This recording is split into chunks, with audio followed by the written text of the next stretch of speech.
The stage is set, literally. We find ourselves amidst a whirlwind of misplaced props, confused actors, and a script that seems to have been attacked by a rogue thesaurus. Our protagonist, a hapless historian with a penchant for theatrics, is desperately trying to assemble a historical reenactment. The only problem? He seems to have gotten his centuries muddled up. Look at this. Roman centurions rub shoulders with flapper girls, while a bewildered Genghis Khan tries to decipher the Wi-Fi password. The air crackles with anticipation, and possibly a faulty smoke machine. Our historian, with a flourish and a nervous cough, prepares to guide us through the annals of time, promising a journey filled with glorious triumphs, absurd blunders, and enough historical trivia to win a pub quiz. Buckle up, dear audience, for we are about to embark on a most unconventional and hilarious journey through the corridors of history. The beauty of history, or so our historian would have us believe, lies not just in the grand narratives, but also in the quirky, often overlooked details. It's about the human moments, the unexpected twists, and the sheer improbability of it all. And what better way to unravel these historical gems than with a dash of humor and a sprinkle of the absurd? So, as we prepare to delve into the past, let us remember that history is not just a dry collection of dates and names. It's a tapestry woven from countless stories, some grand, some ridiculous, but all undeniably human. And with that, our historian clears his throat, adjusts his spectacles, and prepares to unleash the first tale. Picture this. The year is 1492. Christopher Columbus, a man of questionable navigational skills but unwavering self-belief, sets sail from Spain. His mission? To find a new trade route to the east, convinced that the world is, in fact, a lot smaller than everyone else seems to think. Spoiler alert, it wasn't. Weeks turn into months, the crew grows increasingly mutinous, and Chris, bless his cotton socks, remains utterly lost. They finally stumble upon land, a land teeming with, well, not spices and riches, but rather bemused natives who are definitely not expecting visitors. Chris, ever the optimist, declares victory, convinced he's reached India. He even nicknames the locals Indians, a misnomer that would cause geographical confusion for centuries to come. Thus begins the era of European exploration, fueled by a potent cocktail of ambition, miscalculation, and a surprising lack of geographical awareness. It's a tale of daring voyages, cultural clashes, and the realization that the world is a far bigger, more complicated place than those European maps had initially suggested. And as for Chris, he went down in history as the man who, while not discovering America, certainly made it a whole lot more interesting. Our historian pauses for dramatic effect, allowing the weight of this historical blunder to sink in. He reminds us that history is often shaped by such accidents, by individuals who, while striving for greatness, sometimes stumble into the unexpected.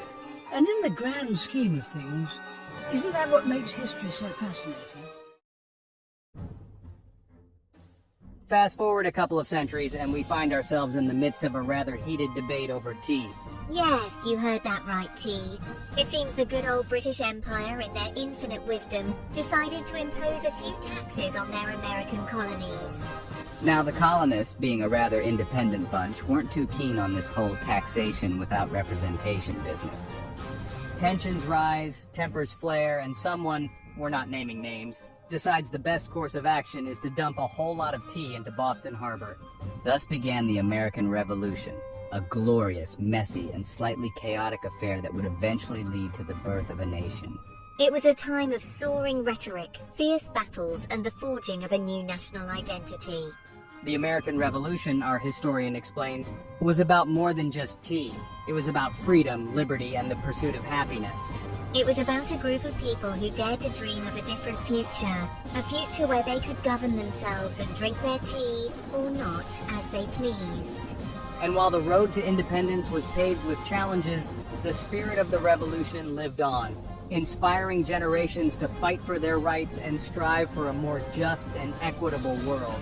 Our historian, wiping a tear from his eye, perhaps from the lingering smell of gunpowder, emphasizes that the American Revolution stands as a testament to the power of collective action, the importance of standing up for what you believe in, even if it means sacrificing your afternoon cuppa.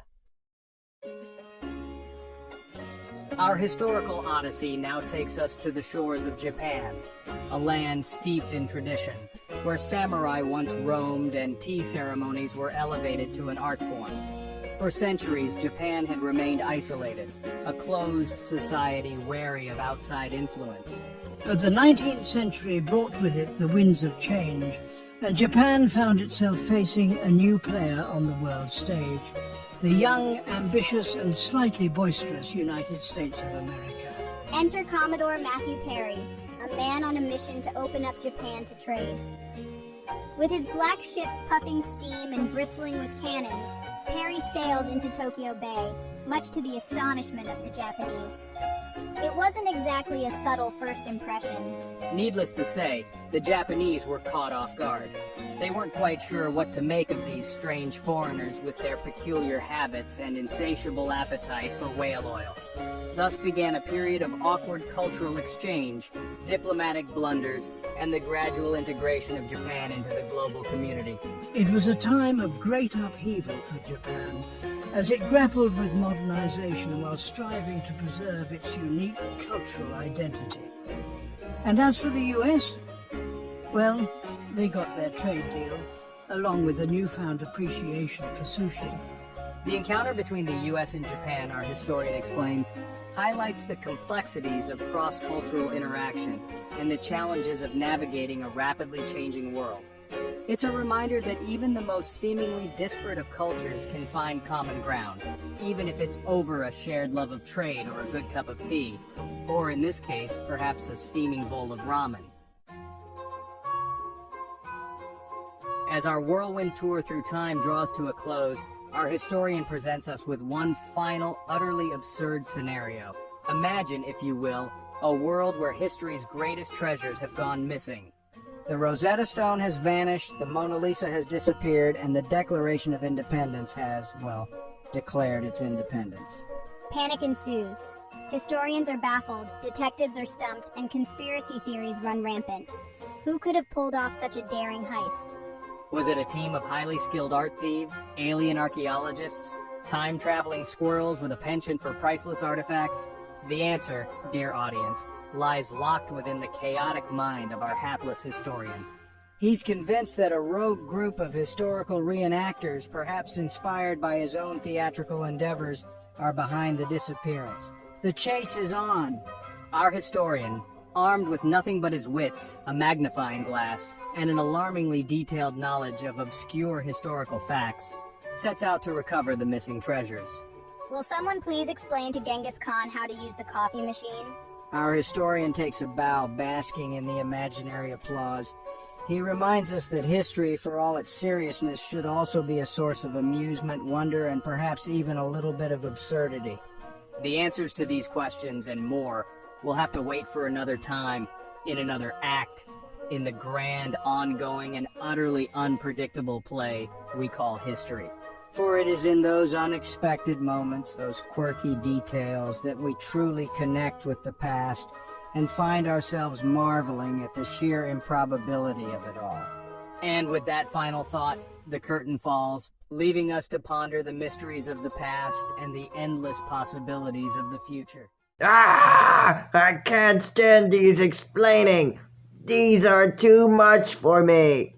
Hey, it's my turn to speak. Finally, rest.